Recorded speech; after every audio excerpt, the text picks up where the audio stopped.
Each year, Microsoft Research hosts hundreds of influential speakers from around the world, including leading scientists, renowned experts in technology, book authors, and leading academics, and makes videos of these lectures freely available.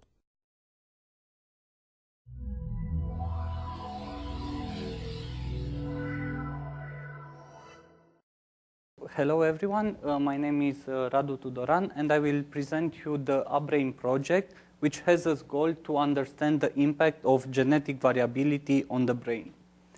In order to do this, we have developed an application that joins genetic analysis with neuroimaging data analysis. And the goal for this is to offer to medical doctors, to biologists, to bioinformaticians the necessary information that will explain the variability that exists between individuals, and more than this, it will be able to early predict some diseases. We will talk later about this. And in order to perform this joint analysis, that we will see that it's quite computational, our approach is to use the cloud, the Azure cloud. So what exactly do we mean with a joint analysis? So far in the context that we are working, the medical doctors, for example, have three possibilities, three types of studies.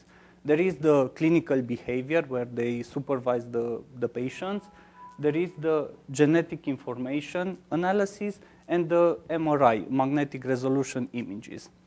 More than this, 2 out of 3, the one in blue, can be, even today, considered joint analysis. So we can make correlations. And let me exemplify what I mean with this. For example, clinical behavior with genetic information. Think about a patient that might or might not have the Down syndrome.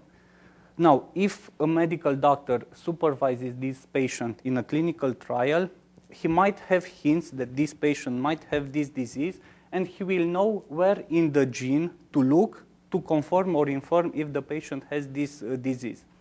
And it's the same for clinical behavior with MRI images.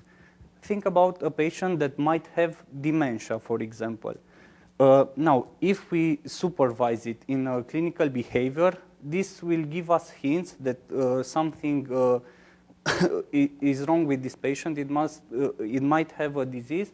So the medical doctors will look in the brain for certain regions that might be atrophied, and vice versa.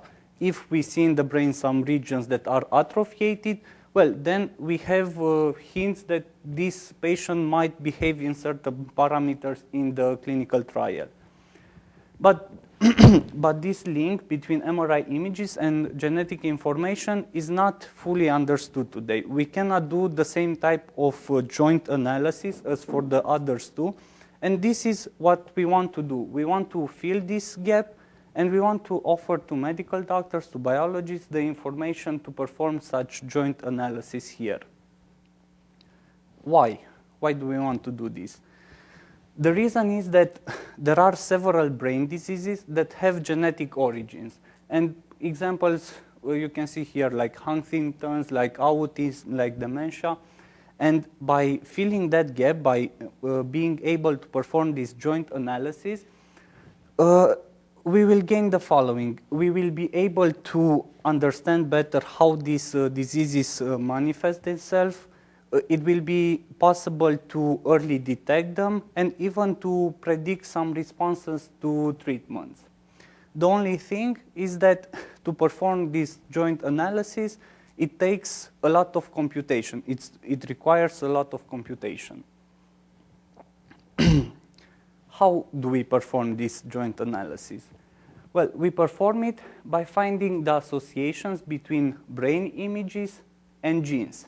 And in order to find these significant associations, let's start by presenting how the data look like. So you can imagine the two sets of data like two big matrices. And for the brain images, so for this matrix, on each line we have an image. This image is divided in regions. These regions are called voxel, volumetric picture elements, so 3D pixel basically. And in the trials that we have today, we have like 50,000 or several thousands of such regions. But with the upcoming MRI machines that are high resolution, they will reach even millions of such voxels. For the genetic data, we already have hundreds of thousands of such parts that are called SNPs, SNP, SNP. And we have this for all the patients that are in a clinical trial, like 2,000. And the thing that we have to do is to take each voxel with all the genes and to perform the test to see if there is a correlation, there is a significant link or not. Now, even worse than this, so we have a multiplication, let's say all with all, it's actually more than a multiplication. More than this, because we are doing statistics, we have to repeat this test several times. So we have all the voxels with all the genes repeated several times. And after we perform this study, we expect to obtain something like this, which is, for example, an image with certain regions in the brain that are highlighted. And these regions are those locations, those voxels that were found to have a significant correlation with a certain SNP or gene.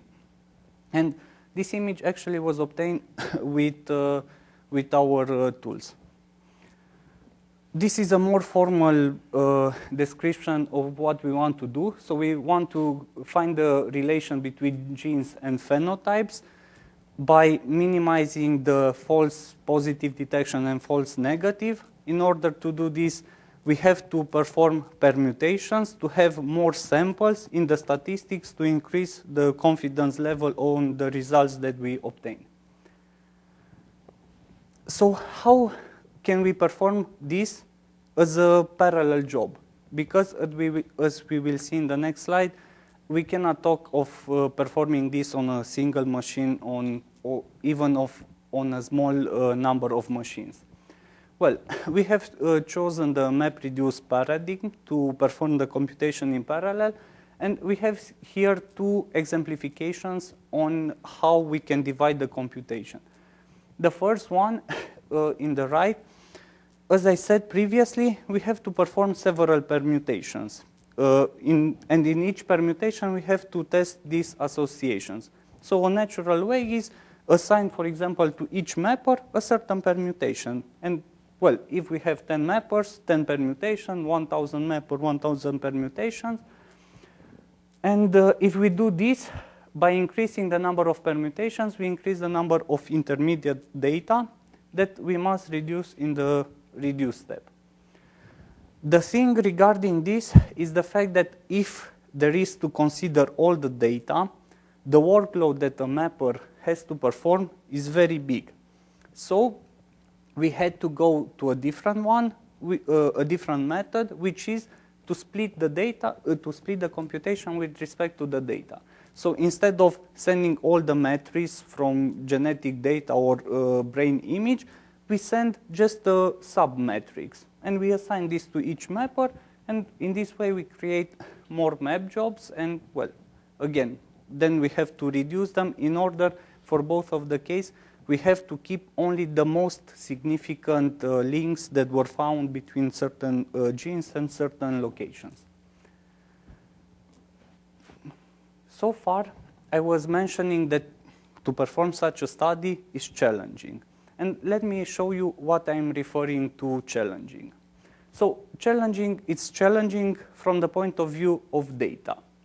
Why? Because after we perform the correlation, so we have the brain images, we have the genes, the result will be a matrix that has as dimension the number of voxels, which we can see here, and the number of SNPs, which we can see here. This matrix is of doubles. And if there is, like for the big test that will be relevant from the medical point of view, we will have to do 10,000 permutations.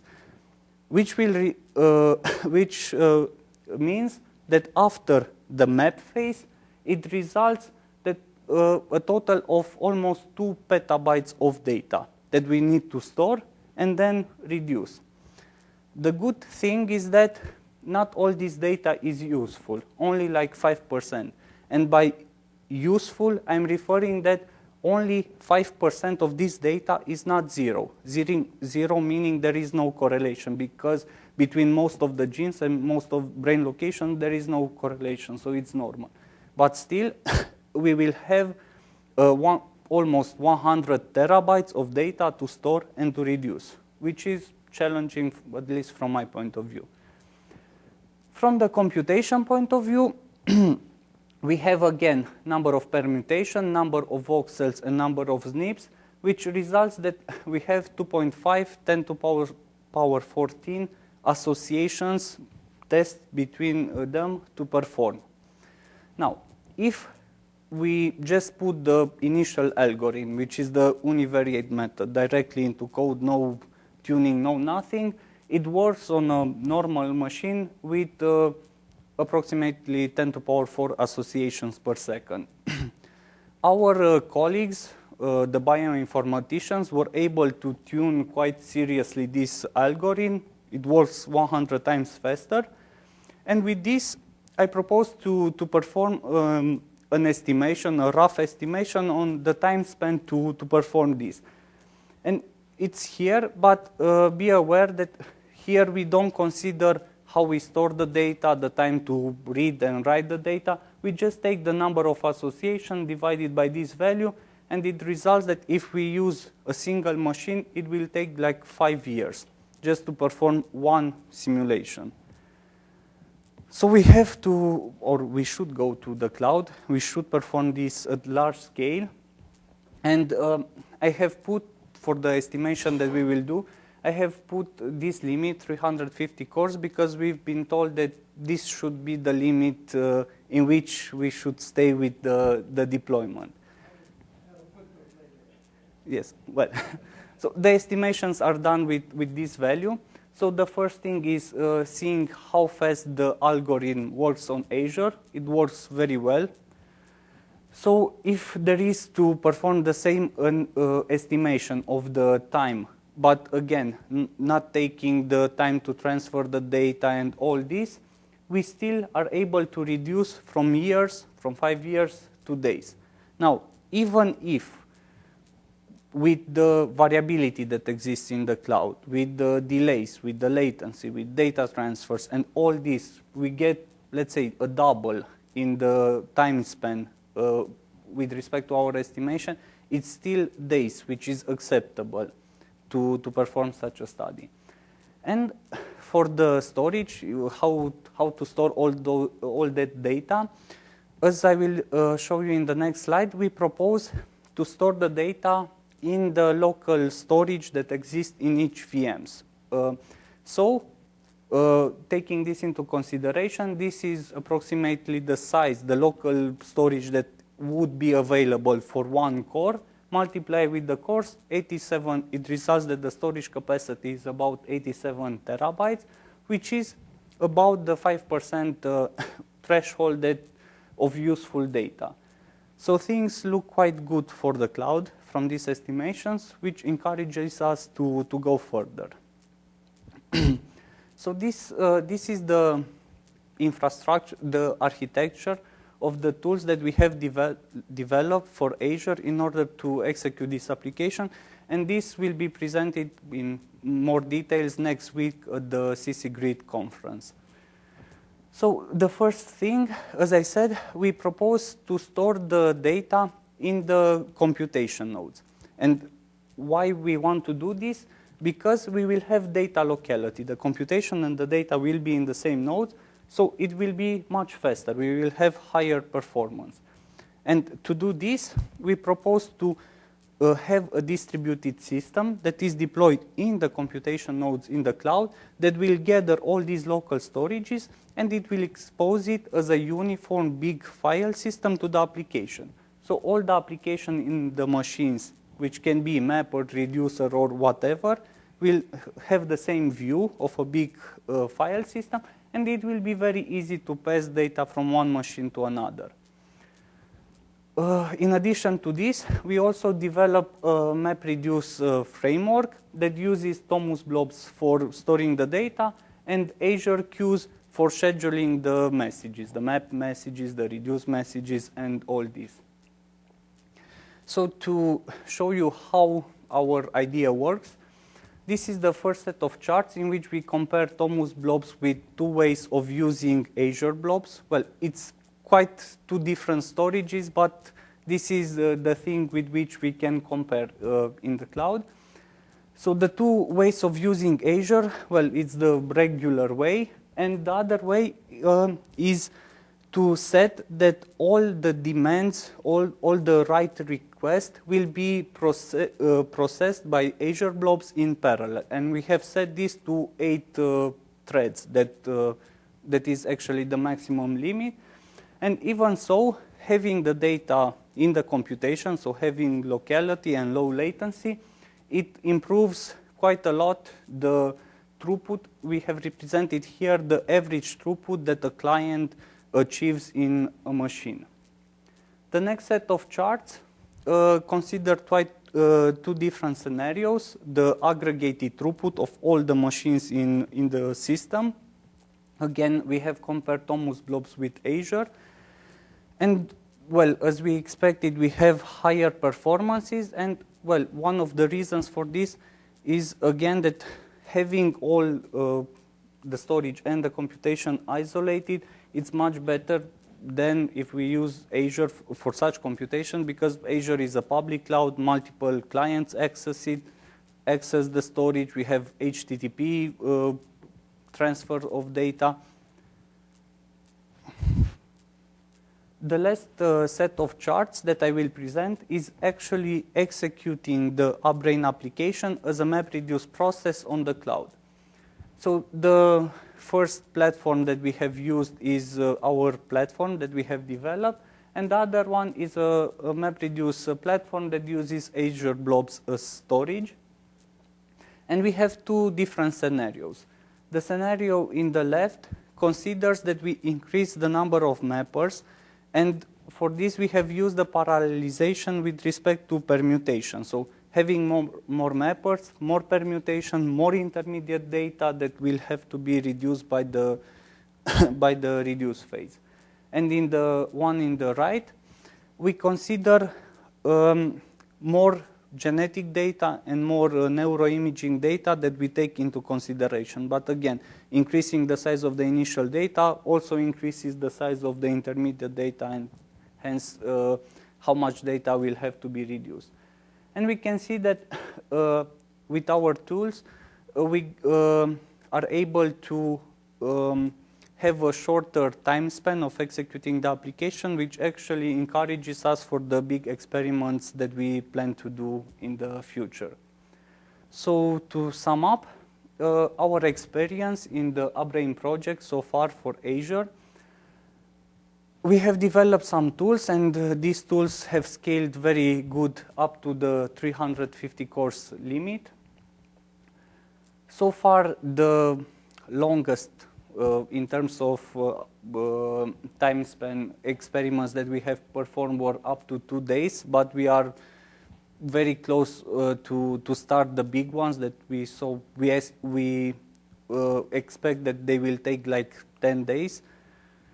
For this, it will be very important. We still didn't choose the VM that will best fit, because on one hand, it's good for us to have as many VMs as possible, which would suggest taking the small VMs. But on the other hand, having the big VMs, we have more memory per core, and this will actually increase the performance. So it's a very important factor. Just this is the only reason why I have mentioned it here. And all the computation that we have performed for testing, for validating, for the experimentation is 60,000 hours of computation on Azure. This is one core running for 1 hour. And I have repeated here an image that resulted from our tools with some regions in the brain that are highlighted. Thank you.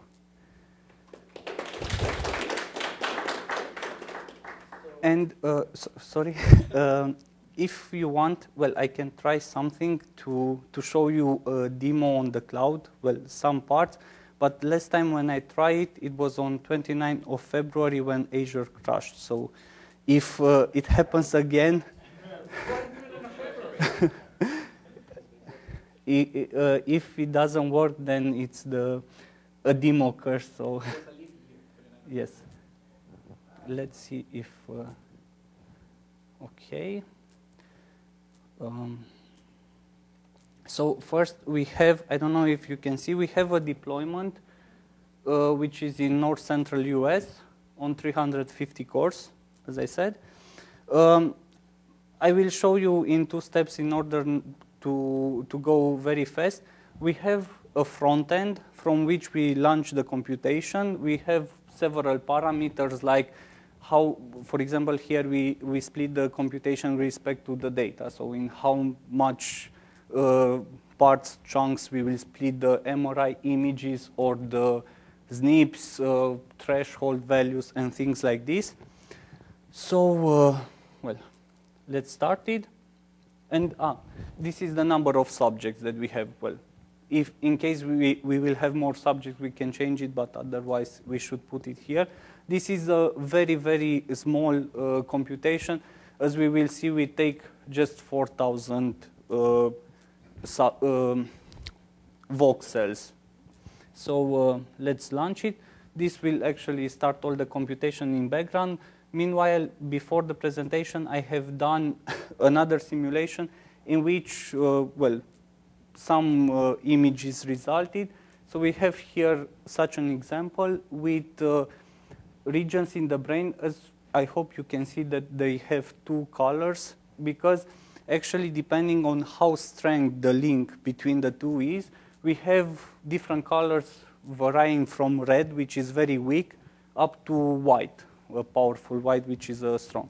And after all the computation, we get images like this, and well, we can slideshow, and of course, for the bioinformaticians, it will be possible to download all the images. And meanwhile, it's not scanning. The computation is performing, so even for that small one, we can see the number of associations that we need to perform, and this is actually multiplied with 1,000. It's, I'm sorry. It's 2, 4, 6, 8 digits plus another 3 here, number of associations. Okay. Thank you very much.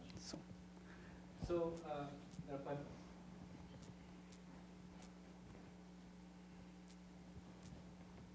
my name's Frank Olkin. I'm from Berkeley here.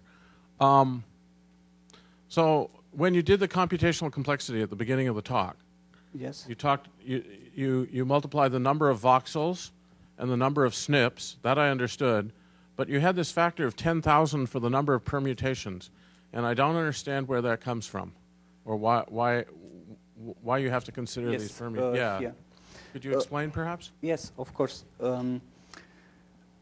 In order to perform these tests, we are performing actually some statistics, and we have some randomness that we insert whether or not there is a computation. So it's not just taking the value, for example, of that that is in the MRI image with the genetic information and multiply it, for example. We have to perform statistics, and in order to do this, we have to control, there is a model that the bioinformaticians are using in which they are trying to control with this simulation how, what's the error rate and what's the chance of having a false detection. And for this, they have to imagine that they have more data and more patients. And since it's very expensive to pay people to come to perform such studies, and more than this, after we have, for example, an image of the brain of a patient, there is a lot of pre-processing of this data, because all these 2,000 images of patients are taken in various places in the earth. So all these MRI machines are actually generating quite different images, and the patient will move or don't stand exactly in the same positions. So there is a lot of pre-processing that is done just to calibrate the image and to try to translate the people so like all of them would stay in the same place, same positions.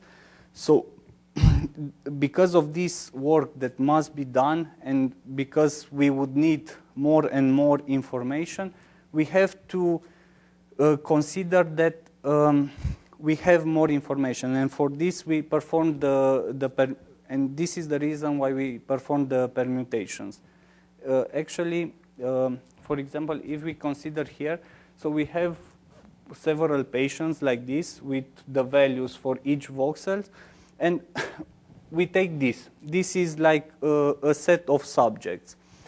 By performing a permutation, so for example, changing this, we break all the dependencies that exist between them, and it's like having a new set of data.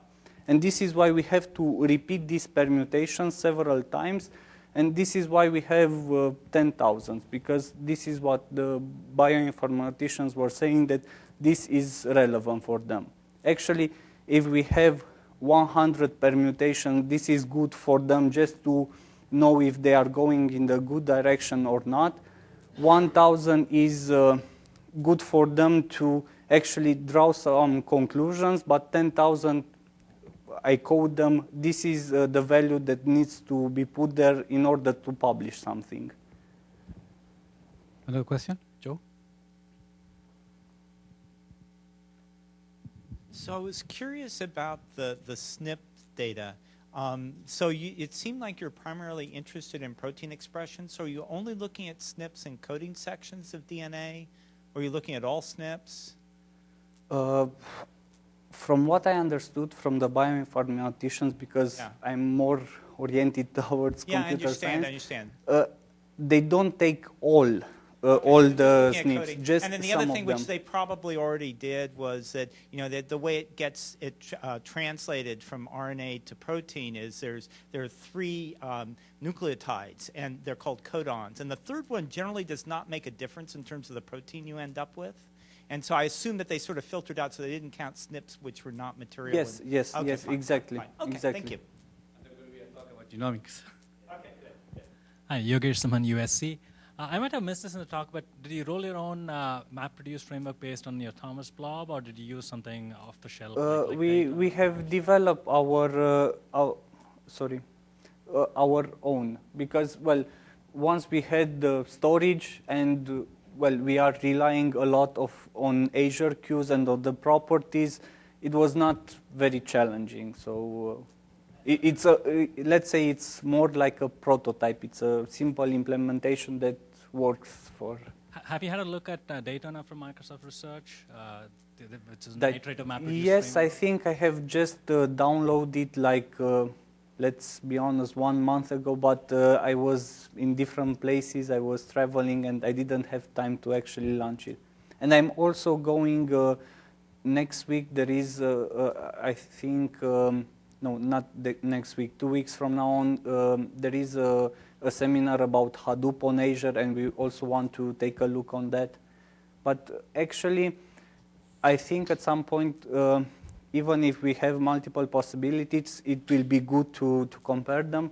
But we will, I think, still use our homemade MapReduce, because actually we develop more than just MapReduce, because, well, I didn't insist on this due to time limitations, but if you look here, I have put just one reducer, because actually for bioinformaticians, they need one result at the end. So they need to filter all the data. Now, if we use a traditional MapReduce, like in Hadoop, if we put 10 reducers or 100 reducers, because of course we have to perform this computation in parallel. This is why we have went to the cloud. Now, if we have 100 reducers, we have 100 final results. We don't have a unique final results, which is interested for them.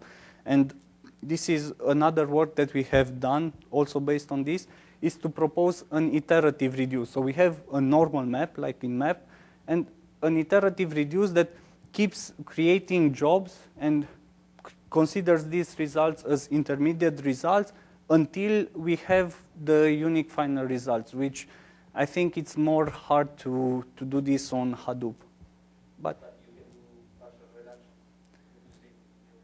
reduction. Yes, but still at some point you need to have like a final combiner, aggregator that will take all the results, and because once we put this online, our colleagues that are located in the different part of France will actually just want to use that simple interface and to retrieve a result. So at some point, somewhere, must reduce all the results towards only one. This is good. Just a couple of comments. One, they built their own MapReduce. At the time they were doing it, and they started a year ago on this. Yes. We didn't have in Microsoft anything else. We didn't have Hadoop up. Daytona was not available. Dryad was around, but it wasn't up on Azure.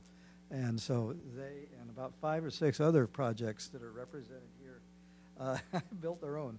So that's common. Also on the 350 cores, I said I would explain that. These guys got limited to that because the Azure Business Desk, I was working with them on getting this, said they had a paying customer that needed quite a few more cores. And at that point, science was not considered a paying customer. Unlike Joe's got lots of resources. Yes. But we are respecting the email. We are keeping in that limit. Okay, I think it's time for the next presentation. Thank you very much. And now we're going to genomics. This presentation is by the University of North Carolina in Charlotte. Ehsan Tabari is a grad student working with Sheng-Shan Xu, and the title of his presentation is Very Large Operon Predictions via Comparative Genomics. I am a bioinformatician. So I was not. I was a computer scientist. Now I'm a bioinformatician. 3 years ago, I changed to the field of bioinformatics. So the thing that I'm going to present to you now is another example of using cloud computing to solve a simple, very simple biological problem. And it's in the continuum of the keynote that we had this morning as Joseph was presenting. And in his research, they were creating input data computationally and then analyzing it and then getting results. But there is another aspect of biology and bioinformatics that you have input devices, biological experiments that create massive amounts of data that you have to be able to analyze and work on it. For instance, this machine on the right or left, it's a sequencer. It creates about 30 to 60 gigabytes of data per day. So if it runs the whole year, it creates about 10 terabytes of data, and it's only one machine, and we have 4 of them in our lab. So it's a lot of data, and it's mostly text-based, and it's sequencing-based. But before I get you to the field that I'm doing, the field of research that we are doing, I'm going to take you to the life of the domains of life. There are 3 domains of life in nature. And one of them is eukaryotics, which is us and vegetables and everything that has more than one cell, and they have other stuff. And then there is bacteria and archaea, they're called prokaryotics. They have different shapes and different size, and they are very abundant in life.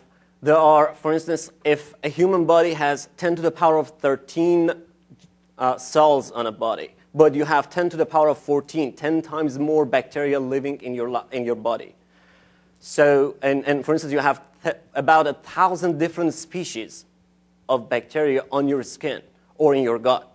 So it's very abundant, and it does all the things that happen, almost most of the things that happens in the life, and very important. That's why. And the feature that they have is in the picture down there, you see that the DNA is not encapsulated in a nucleus. And every single thing that happens in the cell happens in the cell itself. in contrast to eukaryotes as us. But it's not only important in life, but we have more research going on bacterial genomics that are going on eukaryotics. As you see, as of last night, there are 2,874 genome sequenced in bacterial genome, but only 173 in other than that. And there are about 8,000 that are going to be finished this year, at the end of this year. When I started my research, January of this year, that number, 2,800, it was 1,500 only. So in 5 months, we see that explosion of the data here. So as I say, everything happens in the cell. The thing that we are concerned about is the translation of DNA sequence to proteins. It happens through an intermediate molecule called mRNA. The gene on the DNA transcribed to the mRNAs and then translated later on in the same environment in prokaryotics to the proteins. But it happens in eukaryotic and prokaryotics, but there is one feature in prokaryotics which is very important. It is that your transcript, your mRNA molecule, could end up into different proteins. And this structure is called an Operon. So this is important because when you have such a transcript, you can say, all right, all of these proteins that are being transcribed and translated together might be working in the same function. Also, the transcription of the gene is like the transcription of genome is easier. You know that, okay, a start of transcription, 5 genes, and end of transcription. You have to know the operon. And there is a regulation that works on the whole operon. The binding sites and transcription factors that increase or decrease the translation of the genes work on the whole set. So it's very important. It's very important to be able to answer the simple question of, given a pair of genes, are they in an operon or not? Seems like a select. But the thing that we are doing prediction based on existing genome and its identification. And biologists tend to later on go and experimentally verifying it. But when we are doing computation, we are looking at some features that could be fed to the learning machine algorithms. The features that we're working on are, for instance, the distance between the 2 genes tend to be shorter when they are in an operon. Also, you're less likely to find transcription factors between those 2 genes. Also, because those 2 genes work together, they are evolutionarily conserved, meaning these 2 genes, if they happen together in one genome, they should be in other genomes together.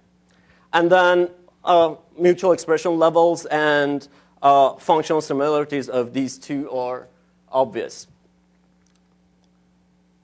As I said, when I started, we had 1,500 published genome. They tend to change, they vary from the size from 150 genes to about 9,000 genes. And you multiply it by 1,000, it would be the size of the genome. And this is all the thing that we have from these genomes is their genome and their predicted gene. In some more well-studied genome, you have other information. For instance, one of the 2 most well-studied genomes of all time, E. coli and B. subtilis, which both of them has about 4,000 genes. Or you know that about 38% of the gene pairs in E. coli are in an operon.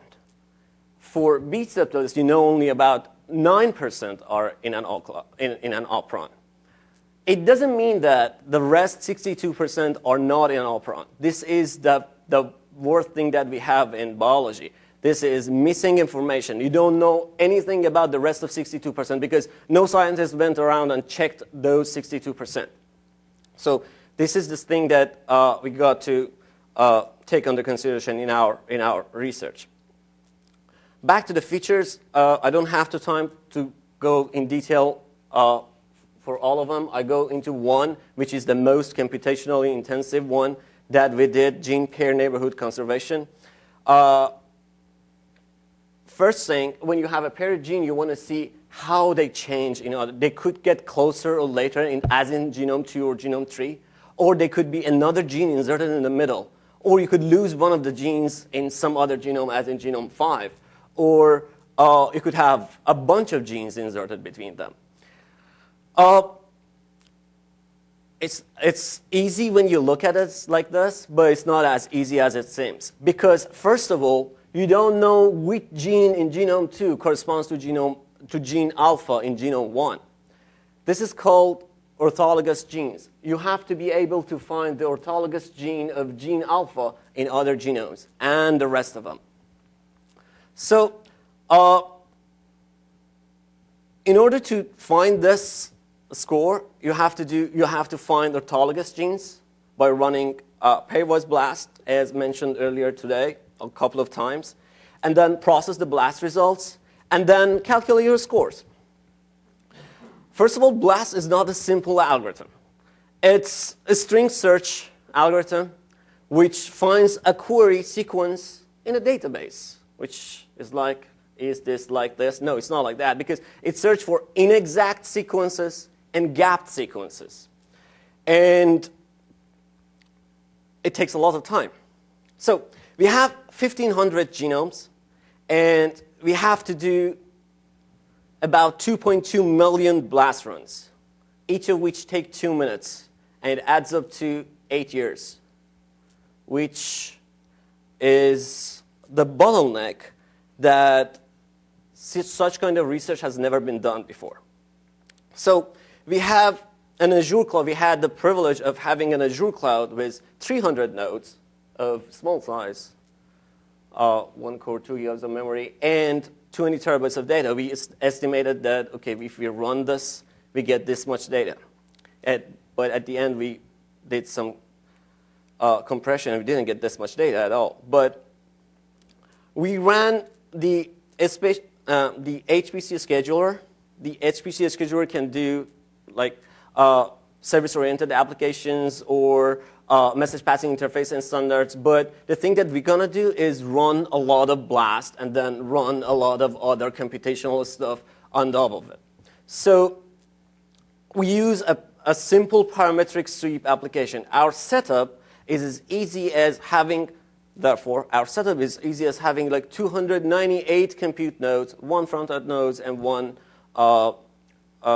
head node, and then store every single data that, like input data, intermediate data, the BLAST results, the score values, and probability values that we get in the middle on the Azure storage. And a sample run after we deploy the code is that every single working node will download the required stuff that it needs, run the code that it needs to do, and put it back and check for the logs. For instance, in the case of running the BLAST, running one genome against another, it will download the 2 genomes that it needs to work on from the storage account, and then run the BLAST, and at last upload the BLAST results back, compressed, and store back in the storage account.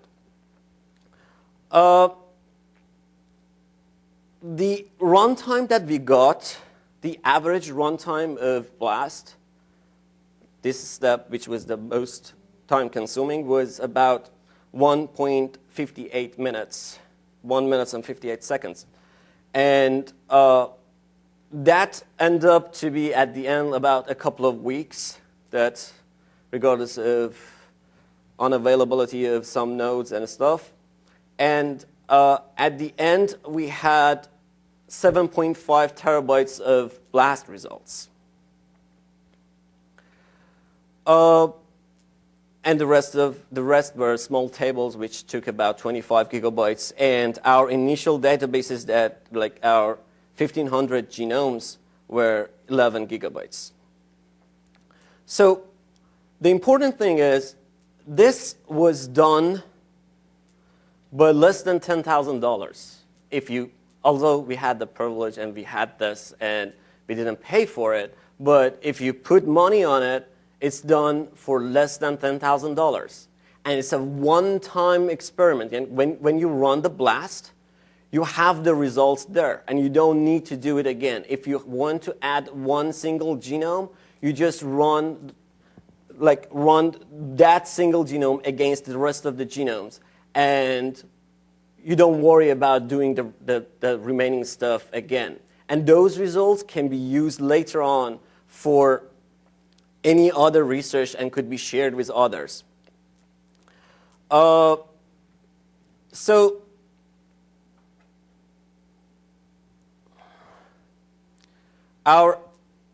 the importance of such thing that, first of all, I'm going back to my first slide background at least, that I'm going to emphasize that, first of all, we are in an era that we can do science in a way that we could not be able to do before. There were lots of data sitting on the web that nobody was using it, and there are lots of data being produced that nobody was being able to process them. But now it was very costly to have and maintain your clusters, and transferring data was very troublesome. But now we could use this power that we have to do computationally intensive research, and also the prediction power of us, the confidence level of our research could be increased. Because before that, like the research before this, when they did it, they had like a handful number of genomes to comparison. Like the most number of genomes I have seen to be used in an analysis was about 120. Now, as you see, we have about 2,800 genomes ready, and it's going to be about 8,000 genomes, and it could be used very easily. It could scale up. And as the future data will be available. Okay, I've gone very fast. So I'm going to finish now, and I'll thank you, and I'll take questions.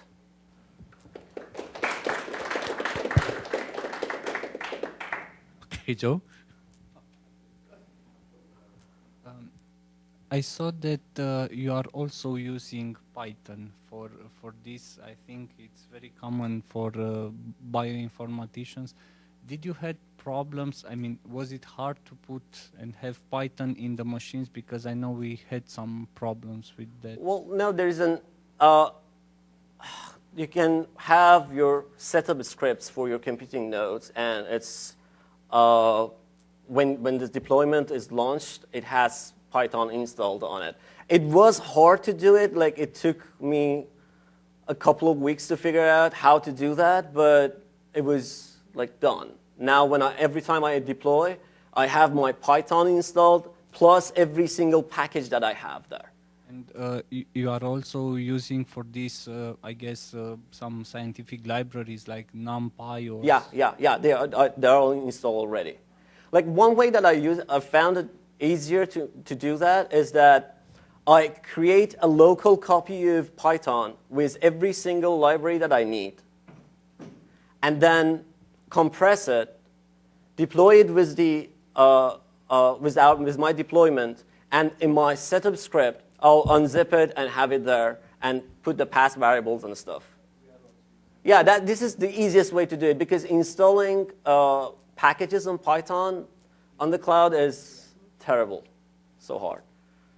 So I was sort of curious. So you mentioned that after you ran your various experiments, and then you have these results from BLAST doing, your sequencing and identifying potential positions. Then you're saying that this is something you'd like to save, and maybe you would use again or others would use again. If you put yourself in the shoes of another researcher and you say, okay, fine, these data have been posted, what would you want to be present so that you could really make use of the result? Because as you know, BLAST has many parameterizations to it. Yeah. So, of course, that's an issue too. But the main results that I would say could be very useful for other scientists is that, I didn't mention, when you run BLAST, you have to run something called ortho-MCL, which runs an orthologous finding algorithm, and then does an MCL to cluster them. That result is in a standard. So you can say, all right, for all these genomes that you have, these are the orthologous genes, because some others have a trouble finding the orthologous genes there. Other question? Dennis? So this is very good. I take my hat off to you for having to learn how to program the cloud, especially the Microsoft cloud, as it was evolving. And that was a challenge. So to follow up on Joseph's question, I'm wondering, is there, once you do have this data in the cloud, and you've identified the parts that people could possibly reuse, how do we get the bioinformatics community to discover that? Can we find mechanisms to index this stuff, to make it available? Well, I haven't thought about that, actually, but the data that I produced is now being used by one other lab, and they're creating a visualization software based on orthologous genes. That's all they needed. And so they're accessing it directly to, like, they have my all credentials to just access directly to the cloud and get the orthologous information online. As I add stuff there, they'll have access to that. But how to share it? Well, yeah. Any other question? Okay, thank you. So the last presentation of the session is going to be Simon Woodman from Newcastle University, and he works with Jacek Kala, Hugo Hidden, Paul Watson, and the title of the presentation is Fast Exploration of the Quasar Model Space with eScience Central. Thank you very much. As Juan said, I'm Simon Woodman, and there seems to be a bit of a theme today about either sort of computer scientists working with sort of real scientists, if you like, and having to put themselves in their shoes, and vice versa, as the last speaker said. So I should say that I'm a computer scientist, working in collaboration with people at the Northern Institute of Cancer Research, and as part of the Venus C project that other people are talking about. The problem that we're trying to solve is that given a particular chemical compound, drug, if you like, what are the properties of that compound? And there are typically sort of two ways to think about it. One is that we can perform experiments to figure out toxicity and things like that. But there are ethical, legal issues around that, and the little white fluffy bunny at the bottom probably doesn't like it very much. Not to mention it's time-consuming. So as an alternative, there's a whole bunch of data that currently exists that we can use as a potential alternative to some experiments. So if we sort of look at the ChemL database, this has been built up from published data where people have done experiments in labs. They publish the results in papers, and then in a lot of cases, PhD students have been paid or done it free of charge to rekey that data into the ChemL database. And so the type of data it contains, there are about 600,000 compounds in there, is some identifier for the compound, usually in a string format, and then some measure of activity in the body. And so what we're interested in is a process called QSAR. And the theory behind QSAR is that a particular biological activity is a function of some properties of the compound. And there are lots of different ways of computing the different quantifiable properties of the compound, and they're called predictors. So there are things like the solubility, the shape of it, the number of particular types of atom, things like that. So what we're interested in doing is building mathematical models of these descriptors that we can generate. So the way that we approach this is that first of all we have the data that comes from ChemL, there's an awful lot of data in Kemble. First of all, we trim it because there's certain experiments that don't contain enough data points, for example. Then it's a classical regression exercise, so we split it between a test and a training set. We calculate the quantifiable descriptors, and I think we're currently calculating about 100 of them. Then we run a process of feature selection to knock out the descriptors that are too closely correlated, and that gives us a set of sets of descriptors. Finally, we actually build the models, and then we look at the properties of the model, and if they're good, we keep them. If they're not, we throw them away. However, there are multiple different ways of calculating each of the boxes in that last slide. So, for instance, if you just think about partitioning the training and test data, you might do a random split, you might do 80-20 split. There are other ways of splitting it. Then, when we're calculating these descriptors of the compound, there are different toolkits that we can use to calculate them. So, there's something called CDK, which is written in Java. There's something called CDL, which is written in C++, and there are others. Those are both open source ones, whereas there are proprietary ones as well. The same for sort of selection algorithms. There are genetic algorithms, random selections, and so this process that we do branches at each level, as shown there. So for one input data set, we partition it in multiple ways. We then, for each of those partitions, we calculate a bunch of sets of descriptors. We then, on each set, run the selection algorithms, and then finally, we build various different types of model, including linear regression, neural net, and things. So we start off with one data set, but we end up with about 80-odd models per data set. To manage this whole process, we use something called eScience Central, which is really a cloud platform for data analysis. It's not specific to QSAR or drug discovery. It's quite generic. In this case, we run it on Azure, although it can run on EC2 or on-premise. And it gives us data management, and it also gives us workflow functionality. And those workflows can be composed of blocks that are written in Java, R, Octave, JavaScript, Python, and different languages. And they can all be combined into the same workflow. It also gives us a versioning and a provenance history of what's happened to a particular object, so I'll talk about it a bit later on.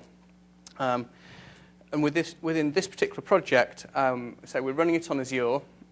So we run eScience Central in a VM role. And eScience Central is a web application that talks to a database in the back end, and those are within Azure VM roles. We actually use a single VM application so that we avoid the load balancer in Azure, because that causes problems.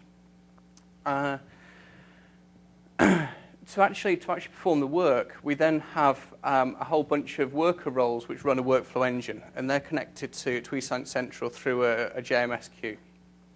We looked at using the native Azure queue, but in this case, the queue it's not a bottleneck, and we wanted to keep the portability for eScience Central.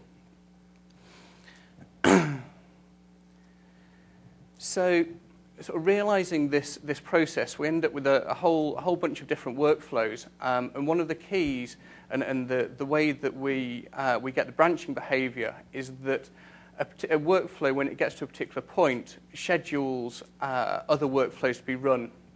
So, probably can't see it, but this top one is a sort of a top-level workflow that starts off calculating the descriptors, and then it schedules the feature selection, and it will run a number of workflows based on the number of results from the descriptor calculator stage, and we don't know that until runtime. Within each worker role, we have a excuse me.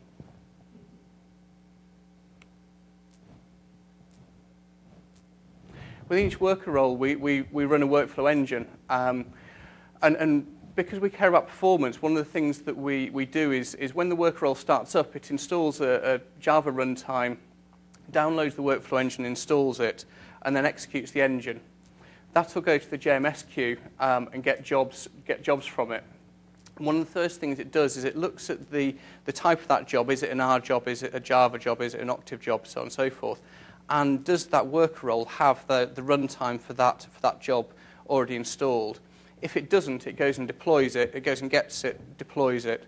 If it's already there, it just skips that step. Then it gets the data necessary. It executes the job. It puts the data into blob store, and the whole process starts again. We found that just having a single message queue gives us nice failure semantics for when roles go down, or when we want to grow or shrink the pool size, and it works very well.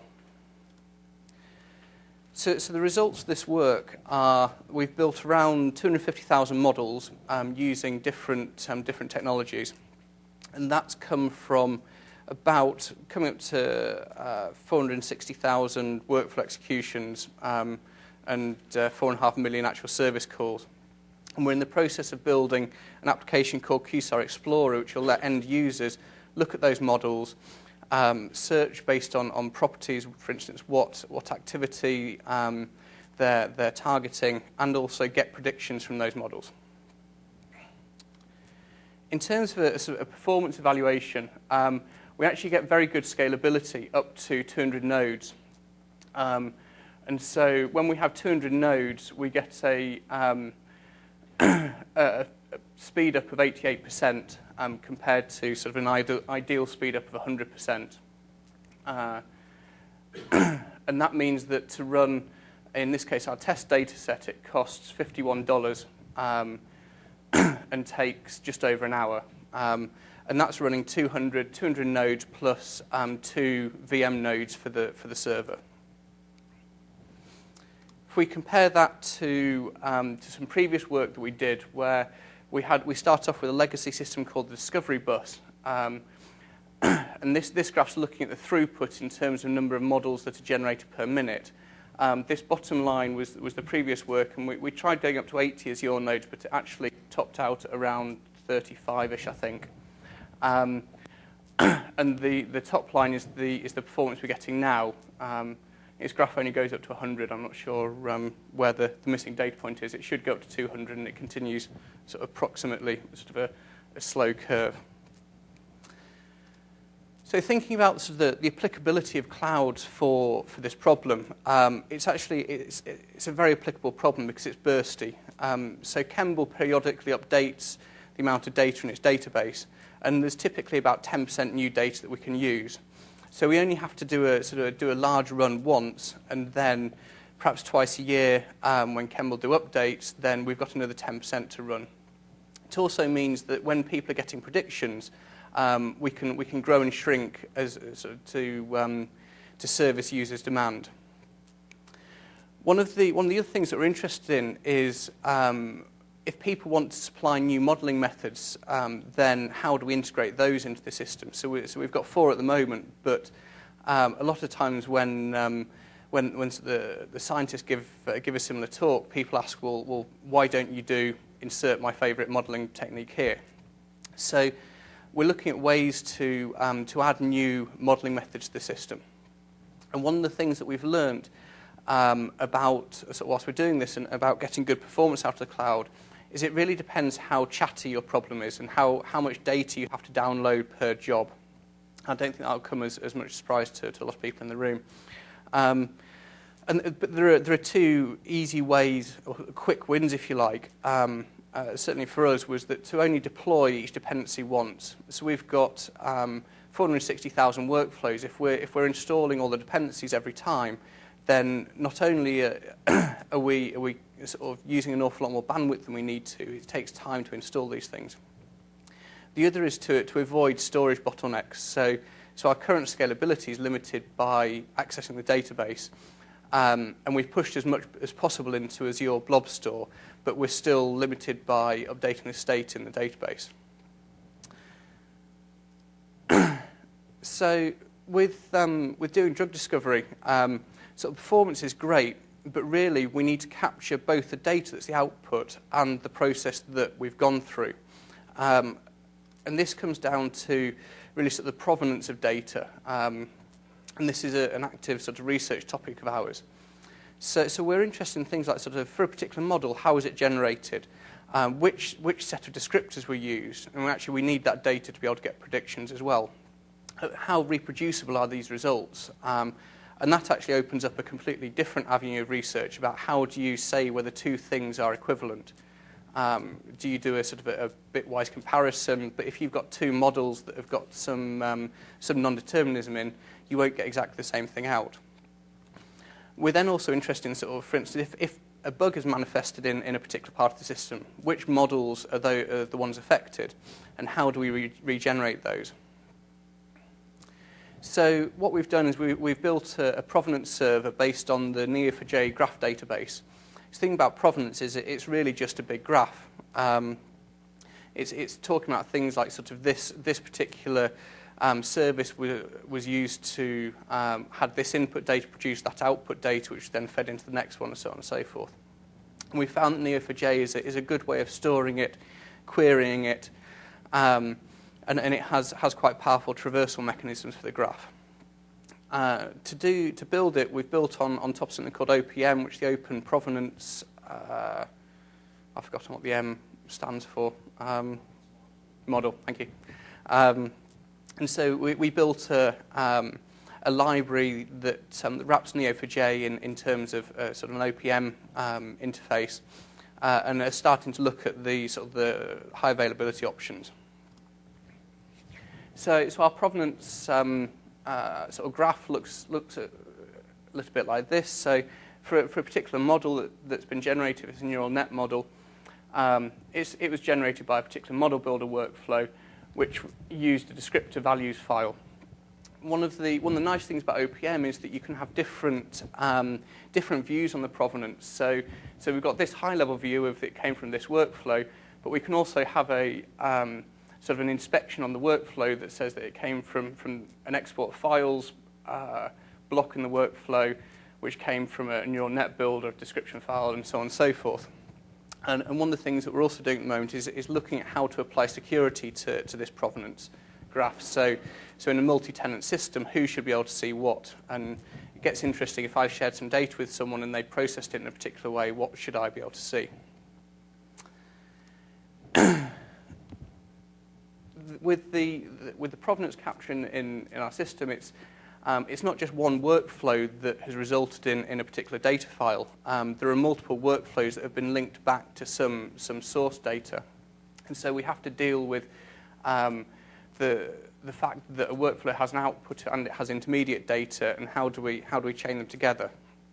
One of the things we're interested in is if we want to regenerate a particular piece of data but updating version numbers, how do we do that? So how do we go from a provenance trace to something that's actually executable in the presence of multiple workflows that have been linked together? And so we have an algorithm that, given the left-hand side of two workflows with some data that's been generated by one and used by the other, we then run an algorithm on the graph that removes the unnecessary intermediate data, these TD, transient data nodes, and we end up with an executable workflow that just contains the processing blocks and not the import and export blocks. And that's an executable workflow in the system. So how does that tie into to the drug discovery? Well, when someone adds a new type of model builder, we're able to mine the provenance and generate a virtual workflow that uses the descriptors that have been generated as part of previous experiments, and then creates models for those descriptors using the new modeling method. I say that's work in progress. So looking at what other things we're trying to do in the future is, well, first of all, sort of scaling past 200 nodes. We've currently got sort of database bottlenecks, but certainly looking at SQL Azure to see whether that helps. I was talking to someone else here about other data access possibilities. And one of the reasons we stopped at 200, one was a time constraint, but also we'd reached a level of scalability that was acceptable to the scientists we were working with. They weren't screaming for it to run any faster, so it was a kind of natural place to stop. We're also looking at ways of visualizing that provenance and how it's secured, who should be able to see what, and then trying to take a step back and look at sort of the meta questions around the QSAR process. So, for example, which sets of descriptors produce the best models? Are certain data sets just better at modeling than others? And that comes from mining the provenance data. So, finally, thank you very much for listening. Happy to take any questions, and thank you. So we have a lot of time to everybody's raising their hands, so a lot of questions. Is it possible to use the eScience workflow engine as a standalone engine, or just with the Venus C project and generic worker? No, it runs standalone fine. It runs standalone, so it'll run on Azure, it'll run on EC2, or it'll run on my laptop. So happy to have a chat afterwards and talk about it. The follow-up question is it hard or is it possible to put whatever code you want? For example, if I want to put my mapper and my reducer and to create the map reduce workflow with your tools, can I just submit the jobs? Or it's fairly straightforward, assuming that the model is sort of file in, file out, and we have some tools that sort of help with the process, and some examples and things like that. But as long as the code's either in Java, Octave, R, then it's fairly straightforward. Simon, yes, progress since Discovery Bus. Right? Mm-hmm. But have you thought, given any? You're in the Venus C project where there are many applications. Yep. Have you thought about how your eScience Central services, are they generic for those applications? Have you explored that? QSAR is one application, mm-hmm. but it's only one application. Yep. It may be a very specialized one. I wondered if you'd looked at the other types of applications. So we haven't looked at it from a Venus C point of view. So what we find is that we have a bunch of services that are very generic across any domain, but we have a lot of services. What would you say those are? Oh, sorry, I was thinking about the workflow components. So they're typically blocks that deal with matrices of data. So they either transpose it, select columns, general sort of data cleaning, that kind of thing. We see a pattern emerging, and we're working with people who do analysis of physical activity data.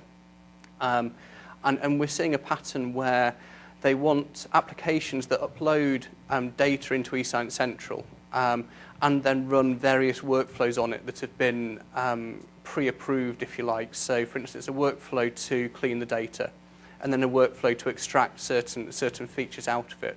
So we're seeing a common workload pattern across, say, a project that's doing physical activity recognition, project that's doing spectral analysis, the QSAR project. So it's different types of data, but similar workload patterns.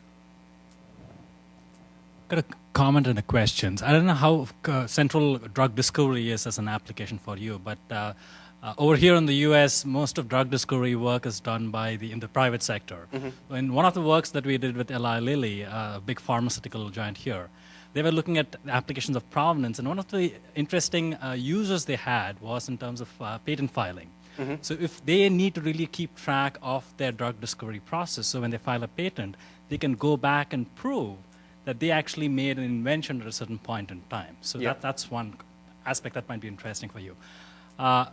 Question I had is, given that drug discovery is one of the applications, how much is hosting intellectual property on the cloud an issue in terms of security and all that? It's a big issue, and I think one of the things that we've tried to do is have multiple ways of hosting this. So if you want to host it on premise, then you can do. If you want to go to the cloud, then you can do. We've looked at working with the NHS in the UK, actually on a neuroimaging project, and they're very strict. So it's no data is leaving our firewall. And I noticed on your slides earlier, you had the neuroimages with the skull still on, and in the UK that would be a big deal because it's classed as patient identifiable information because you can roughly reconstruct the face.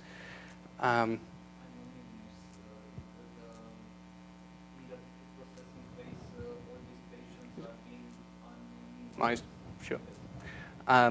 So we are seeing that in this case the input data is open source, so it's not an issue. But there are plenty of cases where it is. So I had also a question about provenance. So one of the ways that provenance is actually also being discussed is there's a lot of concern that in science communities, the way credit is allocated is whoever makes that publication in a top journal like Science or Nature. But the ironic part about it is that someone may have made a very important contribution in terms of a key data set, for example, or key tool that made it so it was relatively easy to make that publication in Science or Nature. So one of the ways provenance is being talked about is to track who made what contribution when to better attribute what it is that the nature of the contributions are. And this would then lend itself more towards sharing, towards reuse and the like. And I don't know to what extent, I apologize for all the background, but I don't know to what extent this kind of use case is also within the scope of what you're considering for provenance.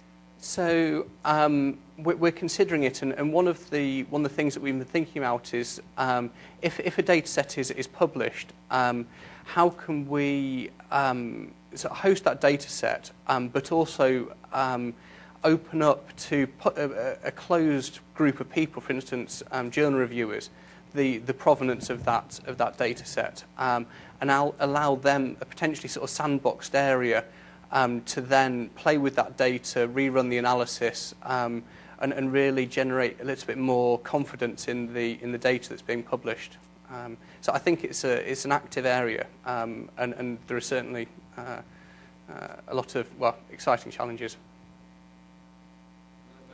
Just a quick one. One block per node.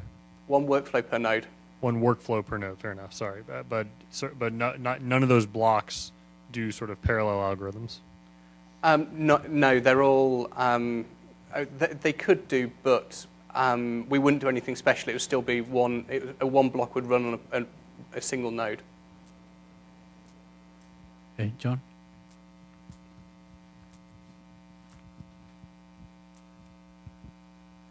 Just a small one about the scaling up. You mentioned you only got, well, you did manage to get 88%, which is great, but do you fully understand where the 12% went? You said the database is the bottleneck. So there's data transfer to get the data into each particular node, then getting the data out again. There's sort of updating the state of the workflow on the main server. So we've removed most of the sort of notification messages, if you like, but there's still a message to say, I'm starting this workflow that allows us to do sort of recovery if it doesn't finish and things like that. Okay, so 100% is an ideal level. Oh, yeah. I mean, you're very close to the maximum you can achieve. And then, so where is your database if you're not using the SQL Azure? It's in a VM in Azure. Thanks. So if we have no more questions, we have a break, and then at 4 p.m. we will continue the activities. The next two sessions will be interactive services in the main theater and environmental applications in this room, and both begin at 4 p.m. Thank you.